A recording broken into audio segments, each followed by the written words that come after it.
Hi, it's Tanya and I'm back today for Little Yellow Bicycle. I want to show you today how to create this scrapbook album to scrapbook on the road so you can take it along with you to travel.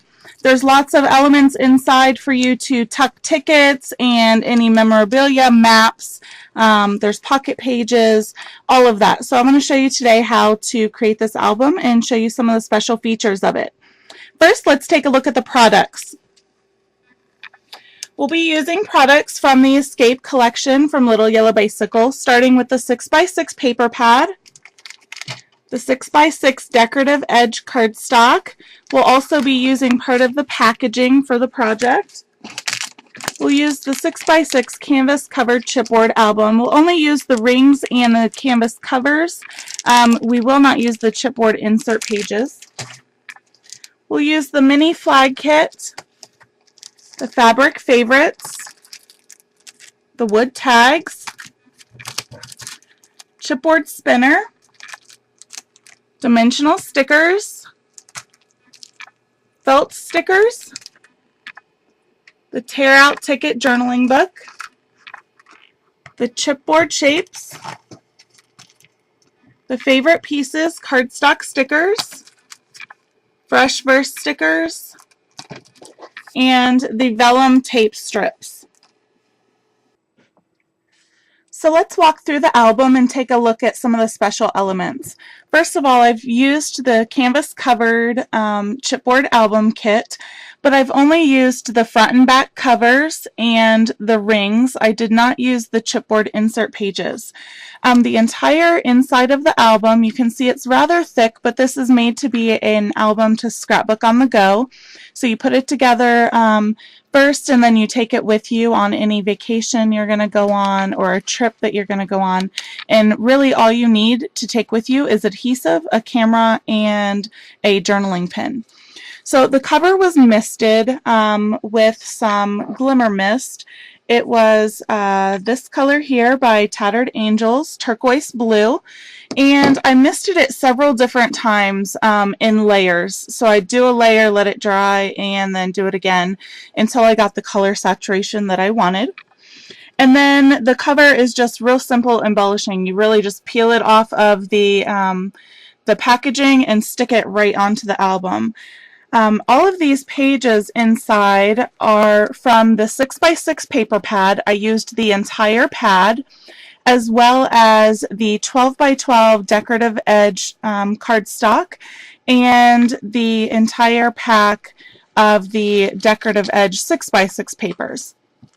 So all of those, I just took one of the chipboard insert pages, punched the 3 holes in all the pages. You can stack up 4 or 5 sheets and go through those easily with a handheld hole punch without much strain on your hand, and it goes rather quickly. And then what I focused on was to embellish the decorative edge pages pretty heavily, and then the rest of the album I just used small little accents here and there.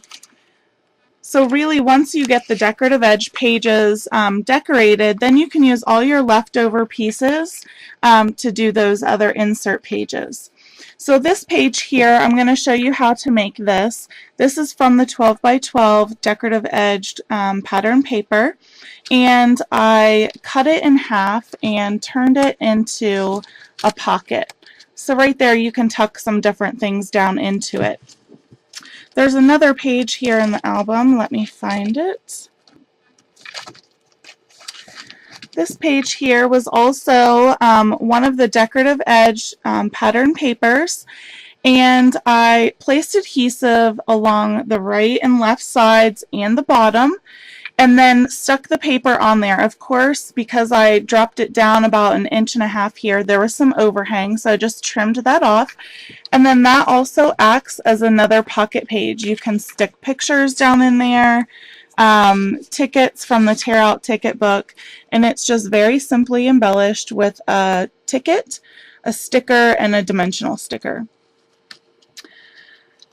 The other thing that I did throughout the album, once I had the pages in, is I added some cardstock that I punched with a border punch along the edge.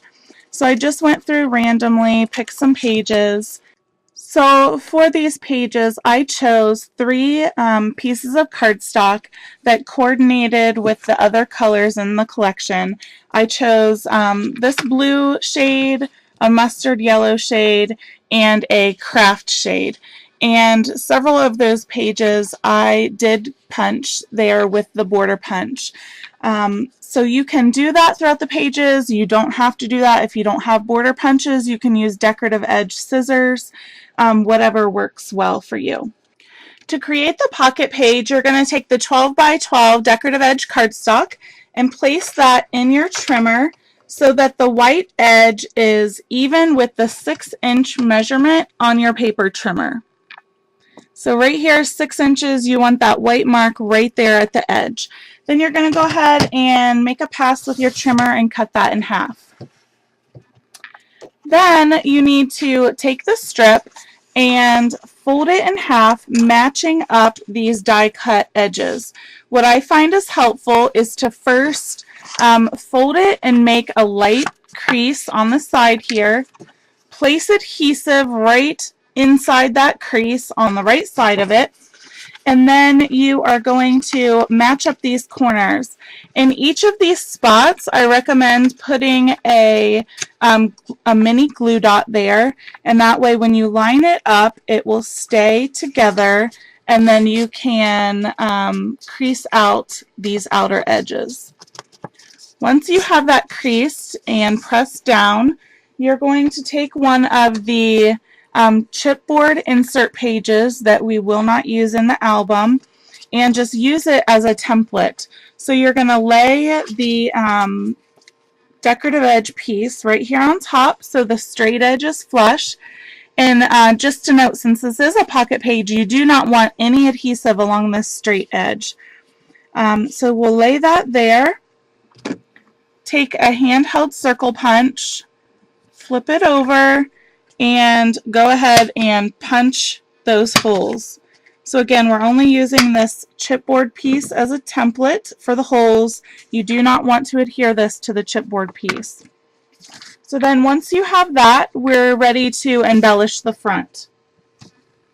The first embellishment that you want to do for the page is the pleated vellum tape strip. So you're going to take out your vellum tape stickers, remove the gray chevron, and you'll notice these are a little more sturdy than a regular piece of vellum. That's just because of the adhesive on the back. So you're going to start at one end, and about a ½ inch from the end you're going to just create a 1/4 inch pleat. You're going to skip another ½ inch and create a pleat. This does not have to be an exact science, and you'll notice that if you aren't as precise about it, your strip will be a little wonky looking. I prefer that look, but if you want to be very precise, you can use a ruler and measure out your pleats. So you'll just keep going all the way down the line. The adhesive on this is pretty strong so that you don't have to worry about adding any extra glue dots in there. And if you get something that you don't like, the fold is too close or too far away, just pull on it and you can pull all those pleats right back out and start over. So once you get to the end of the strip, all you want to do is just stick it straight to your page along the bottom edge. There's no need for additional adhesive.